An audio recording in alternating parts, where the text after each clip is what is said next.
প্রকৃত মুসলমান না হয়ে তোমরা মৃত্যুবরণ করো। আগে প্রকৃত মুসলমান হও, তবেই মৃত্যুবরণ করো। কোরআন শরীফের আয়াতে কারিমাতে মহান আল্লাহ আমাদের ভয় করার কথা বলেছেন। ভয়টা কেমন হবে সেটাও আল্লাহ বলে দিলেন, ভয় করার মতো ভয় করতে। এটা আল্লাহ শুকরিয়া, আমরা যারা এখানে বসেছি বা পরে যারা আসবেন, এক কথায় যারা ঈমানদার, তারা আল্লাহকে ভয় করে। ভয় করে বলেই আমাদের জিন্দেগিতে দেখবেন কম থাক বেশি থাক, আমরা সবাই চেষ্টা করি শরিয়াতের মাপকাঠির উপরে চলবো। আল্লাহর ভয় যদি না থাকতো, এই গুণ এই বৈশিষ্ট্য আমাদের ভিতরে থাকতো না। তবে কিছু মানুষ রয়েছে, তারা দাবি করে মুখে যে আমরা আল্লাহকে ভয় করি, কিন্তু তাদের কাজ কাম দেখে কখনোই মনে হয় না যে এর ভিতরে আল্লাহর ভয় রয়েছে। ঠিক যেমন মুনাফিকরা মুখে দাবি করে আমরা ঈমান এনেছি, কিন্তু তাদের অন্তর কাফের আর মুনাফিকের মধ্যে পার্থক্য কি জানেন? কাফেররা অন্তরেও যেটা বিশ্বাস করে, মুখেও সেটা প্রকাশ করে ফেলে। আর মুনাফিক অন্তরে একরকম আর মুখে অন্যরকম। তো আমরা যারা ঈমানদার, আল্লাহর ভয় করি বলে দাবি করি, অথচ আমাদের ওই কাজ কামগুলোর ভিতরেও তো আল্লাহর ভয় আছে কিনা কাজ কাম দেখলেই বোঝা যায়।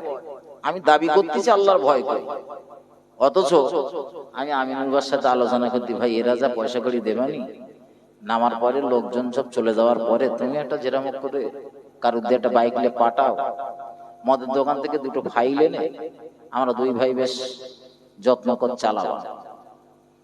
অথচ আমি মুখে দাবি করতেছি আল্লাহর ভয় করি, কিন্তু আমি মদ পান করব বা মদ পান করার জন্য প্রস্তুতি নিচ্ছি, যে এইটা কি আল্লাহর ভয়ের নমুনা? একটু কথা বলে। কিছু মানুষকে দেখবেন, আমার এই কথাগুলো আজকের একটু ভালোভাবে নিতে হবে, অন্যমনস্ক হলেই হবে না, খুব মনোযোগ দেন। হয়তো এমন কিছু কথা বলবো অনেকের গায়ে লাগতে পারে, কিন্তু বিশ্বাস করুন কোরআন হাদিসের কথা বলতে গিয়ে যদি কারোর গায়ে লাগে, তাতে হাসি মুখে কিছু করার আছে? আমি তো ব্যক্তিগতভাবে কারোর প্রতি আমার কারো ক্ষোভ নেই, রাগ নেই, অভিমান নেই। আপনারা মহব্বত করে আমার দাওয়াত করেছেন, তাহলে আপনারা আমার মহব্বতের মানুষ। আমি কেন আপনাদের সঙ্গে রূঢ় ব্যবহার করব, খারাপ ব্যবহার করব? কিছু মানুষকে দেখবেন, এটা যেহেতু বিশেষত আজকের এই মজলিসটা প্রিয় নবী হযরত মুহাম্মদ মুস্তাফা সাল্লাল্লাহু আলাইহি ওয়াসাল্লামকে কেন্দ্র করে, তো নবী দিবসের মজলিস, এটা রাসূলের স্মৃতি সভা বা সিরাতুন নবীর মাহফিল। কিছু মানুষকে দেখবেন, আমরা দাবি করি রাসূলকে মহব্বত করি, কিন্তু আমাদের কাজ কাম, কথাবার্তা, আচার আচরণ, তার ভিতরে রাসূলের মহব্বতের কোন নমুনা আমরা দেখতে পাই না। আমি ঠিক বলছি না ভুল বলছি বলেন? এই রিসেন্ট বাংলার যেখানেই যাচ্ছি দেখছি রাস্তাঘাটে বিরাট পরিমাণে একটা করে ফেলাক ফেস্টুন টাঙানি হচ্ছে, আর ওই ফেস্টুনে লেখা রয়েছে আই লাভ মুহাম্মদ সাল্লাল্লাহু আলাইহি সাল্লাম। যারা টাঙাচ্ছে আমি তাদের খারাপ বলবো না, ওদের ভিতরে রাসূলের অল্প হলেও একটু হলেও মহব্বত রয়েছে। আর মহব্বত রয়েছে বলেই অত্যাচারী ব্যক্তির সমর্থনে, অত্যাচারিত হওয়া যে ব্যক্তি মজলুমের পাশে দাঁড়িয়ে যিনি অত্যাচারী, তার বিরুদ্ধে তারা প্রতিবাদ করছেন। উত্তরপ্রদেশের কিছু মুসলমানকে এই কথাগুলো তাদের বাড়ির গায়ে বা কোন একটা জায়গাতে গেটের মুখে ঢুকে যেখানে লেখা ছিল, তার কারণে তাদের নামে কেস দেওয়া হয়েছে, তুলে নিয়ে গিয়েছে।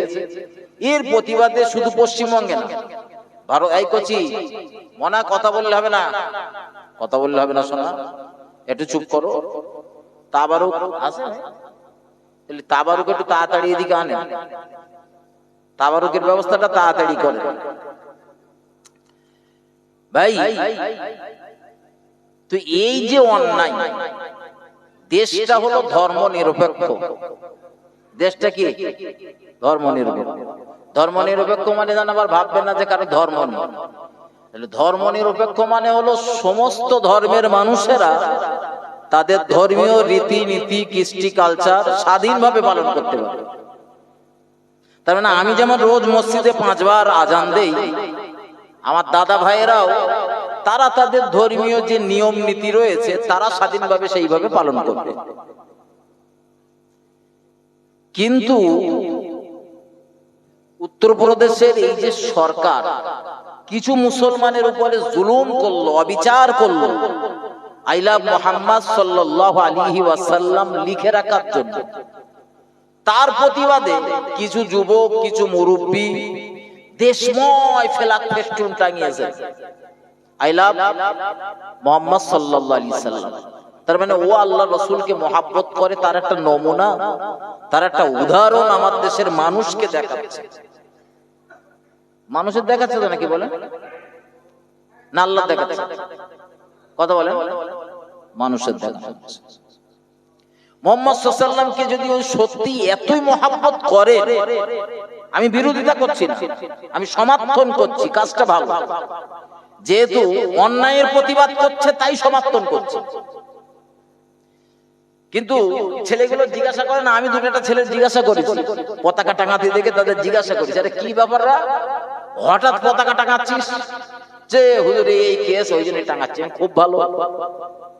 আচ্ছা, মুহাম্মদ সাল্লাল্লাহু আলাইহি ওয়াসাল্লামকে তার মানে ওরা খুব মহব্বত করে তাই টাঙিয়েছে।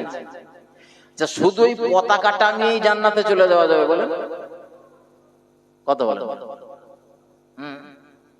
তুমি যে মুহাম্মদ সাল্লাল্লাহু আলাইহি ওয়াসাল্লামকে এত মহব্বত করো, তা ওই প্রতিবাদটা করার জন্য শুধু পতাকা না টাঙিয়ে বরং পতাকা টাঙানোর পাশাপাশি তোমারে যদি দেখতাম দৈনন্দিন জিন্দেগিতে 5 ওয়াক্ত তুমি নামাজি হয়ে গেছো, তো আমার রাসূল খুশি হতেন না রাগ করতেন?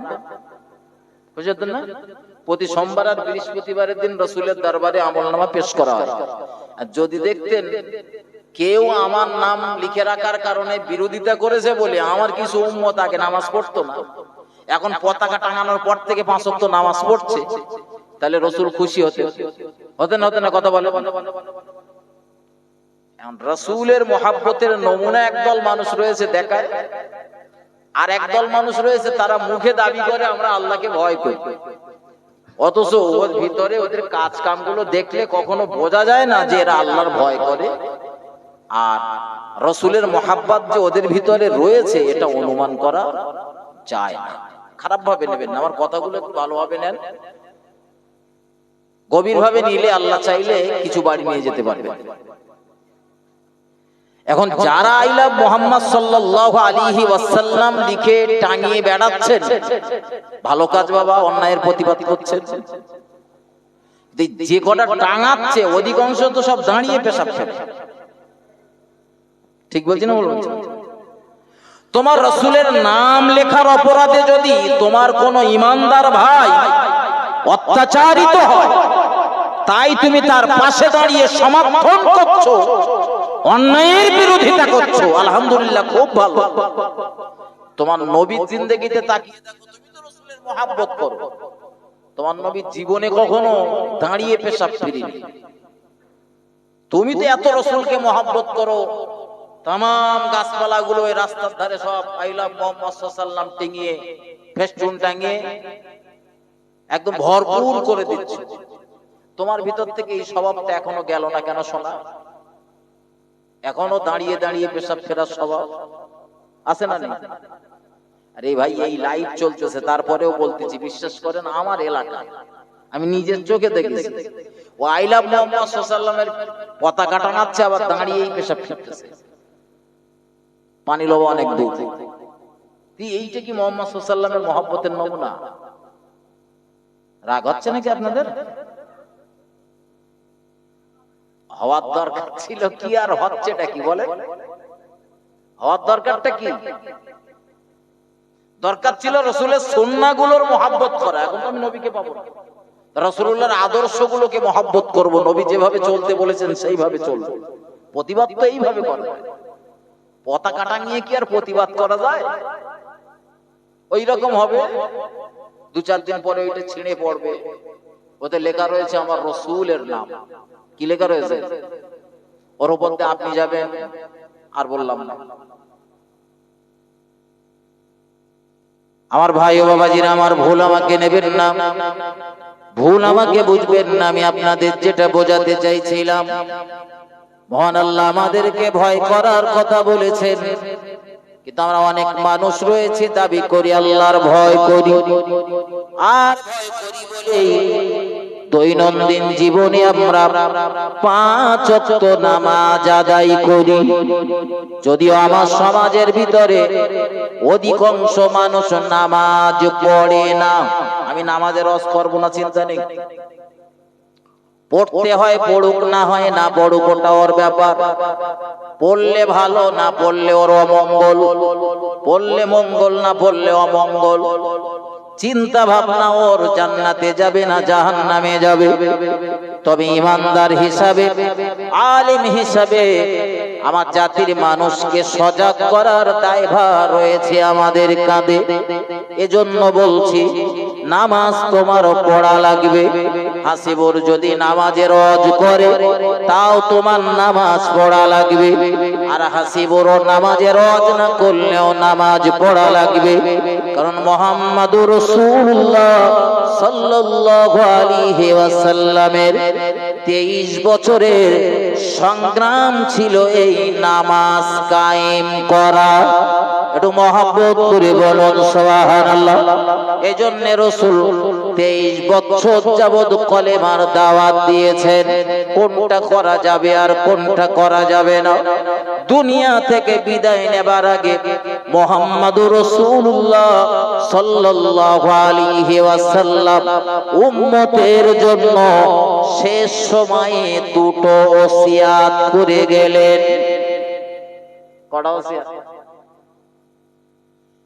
আমরা আলেমদের জবান থেকে শুনি, মুহাম্মাদুর রাসূলুল্লাহ ইন্তেকাল করবার আগে তিনি বলেছেন নামাজ, নামাজ, নামাজ। শুনেছেন না? শুনেন? আল্লাহর নবী মুহাম্মাদুর রাসূলুল্লাহ ইন্তেকাল করার আগে উম্মতের জন্য শেষ সাজেশন, এটারে বলা হয় লাস্ট মিনিট সাজেশন। আল্লাহর নবী 23 বছরে যত সাজেশন দিয়েছেন, শেষ সময়ে নবী উম্মতকে 2টো সাজেশন দিয়ে চলে গেল। একটা হলো নামাজ, আর আরেকটা রাসূল বললেন তোমাদের অধীনদের প্রতি সহনশীল হও। ওসিয়াত কটা? 2টো, কিন্তু আমরা শুনি কটা? একটা শুনি না? একটা শুনি তো নাকি? আমিও কখনো বলেছি যে নবীর জীবনের শেষ কথা মুহাম্মদ সাল্লাল্লাহু আলাইহি ওয়াসাল্লাম বলেছেন সালাত, সালাত, সালাত, নামাজ। শুধু সালাত না, সালাতের পাশাপাশি নবী এটাও বলেছেন, দ্বিতীয় ওসিয়াত, তোমাদের অধীনস্থ যারা তাদের প্রতি সহনশীল হও। কেমন সহনশীল? রাসূলের দরবারে রাসূলের একজন সাহাবা থাকতেন, খেদমত খাদেম। 10 বছর একাধারে রাসূলের খেদমত করেছেন। সেই সাহাবা জবাব দিচ্ছেন, সাহাবাদের সাথে বলছেন যে 10 বছর রাসূলের খেদমত করেছি, কিন্তু কখনো রাসূল আমার কাছ থেকে কৈফিয়াত তলব করিনি। একটু মহব্বত করে বলুন সুবহানাল্লাহ। মানে এই কাজটা হয়নি কেন, এটা এখনো করুনি কেন? কখনো চোখ বলেন পাকাই।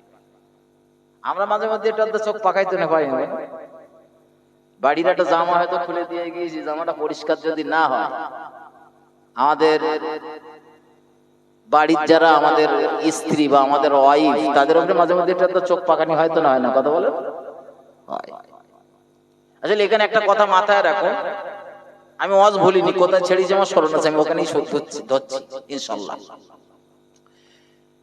আমার সমাজে না কিছু কিছু বিষয় বিখ্যাত হয়ে গিয়েছে, কিছু কিছু কথা এমন বিখ্যাত হয়ে গিয়েছে, যার পাশে কি রয়েছে ওইটা দেখার বা খোঁজ নেওয়ার চিন্তা ভাবনা আমাদের আর থাকে না।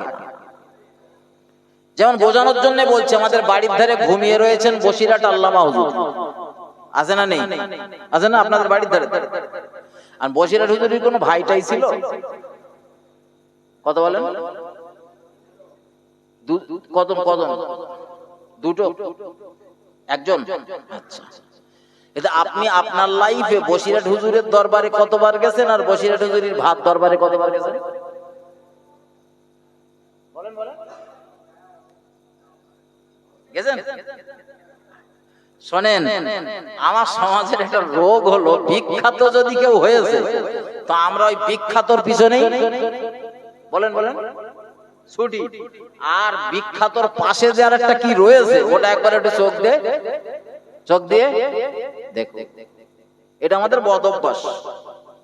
তুই নামাজ নামাজ রসুল বলেছেন শেষ কথা, কিন্তু তারপরে যে আবার রসুল এটাও বলেছেন তোমাদের অধীনস্থদের প্রতি সহনশীল হও, এদিকে আমাদের নজর খুব কম।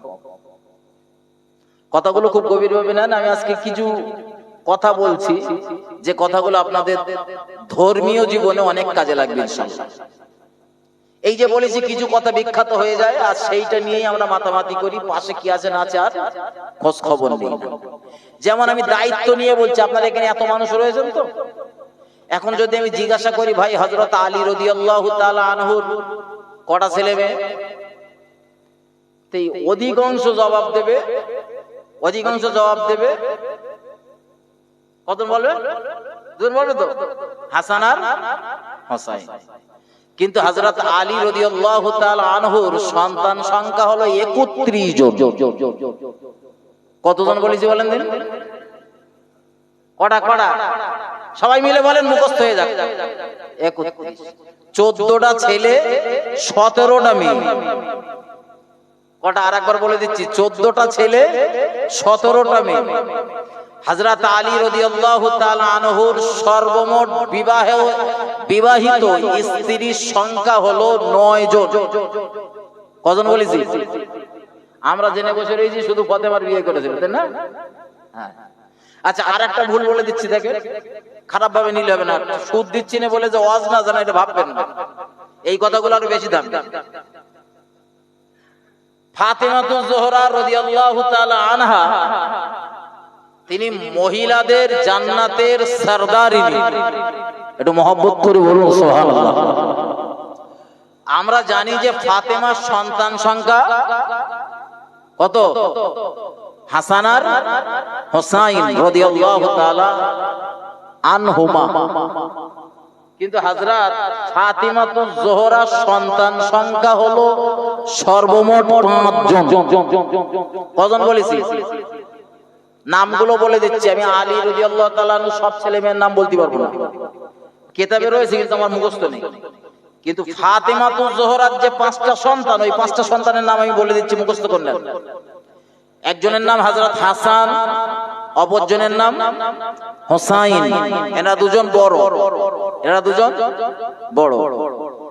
জয়নাব আর উম্মে কুলসুম এই দুটো কন্যা, এনারা হলেন ছোট।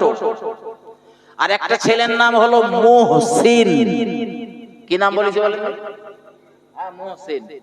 ইনি হযরত আলী রাদিয়াল্লাহু তাআলা আনহুর বেটা, অর্থাৎ ফাতিমাতুজ জোহরার ঔরসজাত সন্তান। ফাতেমা যতদিন বেঁচে ছিলেন হযরত আলী দ্বিতীয় বিবাহ করেননি। ফাতেমা ইন্তেকাল করার পরে হযরত আলী বিবাহ করেছিলেন, একসাথে 4টে করে বিবাহ করে রেখেছিলেন। এবার যখন কেউ মারা যেত বা তালাক প্রাপ্ত হতো আর একটা বিবাহ করেছেন। এইভাবে হযরত আলীর বিবাহিত স্ত্রীর সংখ্যা 9 জন। আর বাচ্চা কাচ্চা কটা বলেছি? 31 জন। ভুল হবে না তো? হ্যাঁ, আবার যেন বলবে না যে হুজুর ভুল বলে গেছে। ভাই আমি কেন বলতেছি বলেন দিন? হাসান আর হোসাইন এই দুটো নাম আমরা সবসময় শুনি তো, মানে এই দুটো বিখ্যাত হয়ে গেছে। মানে এই দুটোর পাশে যে আজ যে কটা রয়েছে সে কটার নাম আমাদের খেয়ালও নেই, আর কখনো জানার জন্য চেষ্টাও করি। এটা আমাদের বদ অভ্যাস। হ্যাঁ, শুধু হুজুরা বলবে কেন, কিতাব পত্রে রয়েছে। আমার ভাই ও বাবাজিরা, আমার ভুল আমাকে নেবেন না। দেশময় আলেমদের জবান দিয়ে দেখবেন আরো একটা কথা বার হয়, আমিও কখনো কখনো বলেছি। ক্ষমা চাচ্ছি আজকে। আমিও কখনো কখনো বলেছি যে আশারায়ে মুবাশশারার অন্তর্গত 10 জন জান্নাতের সুসংবাদ প্রাপ্ত ব্যক্তি। জান্নাতের সুসংবাদ প্রাপ্ত ব্যক্তি কতজন? সবাই মিলে বলেন। এইটাই জানি না নাকি? কিন্তু আশারায়ে মুবাশশারার অন্তর্গত জান্নাতের সুসংবাদ প্রাপ্ত ব্যক্তিদের ভিতরে এই যে 10 জনের নাম বলা হয়, এই 10 জনের নাম মুহাম্মাদুর রাসূলুল্লাহ সাল্লাল্লাহু আলাইহি ওয়াসাল্লাম একসঙ্গে বলেছিলেন এই 10টা নাম। এরা সকলেই জান্নাতি। এছাড়া রাসূলুল্লাহর আরো অগণিত সাহাবা রয়েছেন যাদের মুহাম্মাদুর রাসূলুল্লাহ জান্নাতের সুসংবাদ দিয়েছেন। একটু আওয়াজ তুলে বলেন সুবহানাল্লাহ। কিন্তু আমরা জানি কি এই 10টার বাইরে আর এই 10টার বাইরে আর কেউ আছে? এই শুনেই তো বলেন। তার মানে এই 10 জনই জান্নাতের সুসংবাদ পেয়েছেন আর বাকি আর কেউ পায়নি। এই যাদের হাতে বড় মোবাইল রয়েছে, আমি ভুল বলছি না ঠিক বলছি এক্ষুন প্রমাণ করুন না, লেখেন বসে। এই নেট অন করেন, নেট অন করে না গুগলে সার্চ দেন, দেখেন লেখেন যে 10 জন জান্নাতি সুসংবাদ প্রাপ্ত ব্যক্তির নাম কি কি। 10টা নাম চলে আসবে। কেউ একজন দেখেন, চেক করেন, 10টা নাম চলে আসবে চতুর্থ খলিফা পর্যন্ত, তারপরে আরো 6 জনের নাম। কিন্তু টোটাল এই 10 জন জান্নাতি খুশখবরি পাওয়া ব্যক্তিদের ভিতরে হযরত হাসান আর হোসাইনের নাম নেই। হাসান আর হোসাইনের নাম চেক করেছেন? দেখেন দেখেন, বাংলায় লেখেন, বাংলায় লেখেন। আমি ভুল বলতেছি কি ঠিক বলতে ওটা প্রমাণ করেন না। আর তারপর কাল সকালবেলা চার দোকানে গিয়ে বলবেন হুজুর সব উল্টো পাল্টা বলে গেছে, সারা জীবন শুনেইছি একরকম আর হুজুর বলতেছে আর একরকম। শুনেন, ওই একজন চেক করুক আর আপনারা বাকিটা আমার আলোচনা শুনে নেন, ভুল হলেও আমার ধরিয়ে দেবে। তাহলে 10 জন জান্নাতি সুসংবাদ প্রাপ্ত ব্যক্তি সারা জীবন শুনে এলাম, আমার বক্তৃতাটা এই জায়গায়। তাহলে জান্নাতের সুসংবাদ রাসূল কি আর কাউকে দেয়নি? দিয়েছেন। আমরা খোঁজ নেই না, জানারও চেষ্টা করি না। কারণ হাসান আর হোসাইনের নাম ওই 10 জনের ভিতরে নেই। আচ্ছা, হাসান আর হোসাইনকে জাহান্নামে যাবে না জান্নাতে যাবে? সবাই মিলে বলে জান্নাতি না? আল্লাহর নবী মুহাম্মদুর রাসূলুল্লাহ সাল্লাল্লাহু আলাইহি ওয়াসাল্লাম বলেছেন, যারা আমার হাসান আর হোসাইনকে মহব্বত করলো তারা জানো আমি রাসূলুল্লাহ আমায় মহব্বত করলো। একটু মহব্বত করে বলুন সুবহানাল্লাহ, আরো জোরে বলুন সুবহানাল্লাহ। দয়ার নবী রাসূলুল্লাহ সোনার জবানে বর্ণনা করেছেন, নবী বলেন আমার হাসান আর হোসাইন হলো জান্নাতে যুবকদের সরদার। একটু মহব্বত করে বলুন সুবহানাল্লাহ। কিন্তু আশারায়ে মুবাশশারার অন্তর্গত 10 জন জান্নাতি ব্যক্তির ভিতরে হযরত ইমাম হাসান আর হোসাইনের নাম নেই। ঠিক বলছি না ভুল বলতেছি? চেক করবেন বাড়ি গিয়ে। আর এখন চেক করলেন, চেক হয়ে গেছে? আমার ভাই বাবাজিরা, আল্লাহর নবী বলেছেন হাসরের ময়দানে মহান আল্লাহ আমার রাসূলুল্লাহকে কাউসারের জাম দান করবে। কাউসার পিলানোর জন্য যাবে হায়াতের পানি, নাম শুনেছেন? এই কাউসারের পানি পান করানোর জন্য দায়িত্ব দেওয়া হবে আমার রাসূলুল্লাহকে। মুহাম্মদুর রাসূলুল্লাহ বলেন আমার সহযোগী হিসাবে, সহকারী হিসাবে আমার 2 নয়নের 2টি তারা হযরত ইমাম হাসান আর হোসাইনকে আমি রাসূলুল্লাহ আমার সঙ্গী করে নেব। তাহলে হাসান আর হোসাইন জান্নাতি হবে বলে মনে হয় নাকি? আর কথা বলে জান্নাতি 10 জনের ভিতরে নাম নেই। 10 জনের ভিতরে নাম নেই। আচ্ছা, ফাতিমাতুজ জোহরার কথা আগে বলছিলাম না, তিনি জান্নাতি নারীদের সরদারিনী, তার নাম ওই 10 জনের ভিতরে 10 জনের ভিতরে নেই। তার মানে আমি যেটা বোঝাচ্ছি ভুল বুঝবেন না জানো, এই 10 জনের নাম রাসূল একসাথে বলেছেন, এছাড়াও রাসূল অনেককে আলাদা আলাদা ভাবে বলেছেন, জান্নাতের সুসংবাদ দিয়েছেন। আলেমদের বলার দরকার এইভাবে, কিন্তু আমরা বলে ফেলি কি ওই 10 জন জান্নাতের সুসংবাদ প্রাপ্ত ব্যক্তি, আর কারো জান্নাতের সুসংবাদ আর কারো,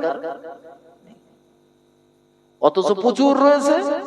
বদরের ময়দানে যারা শহীদ হয়েছিলেন, বদরের ময়দানে যারা ইসলামের প্রথম যুদ্ধে শহীদ হয়েছিলেন, রাসূল তাদের জান্নাতি বলেছেন।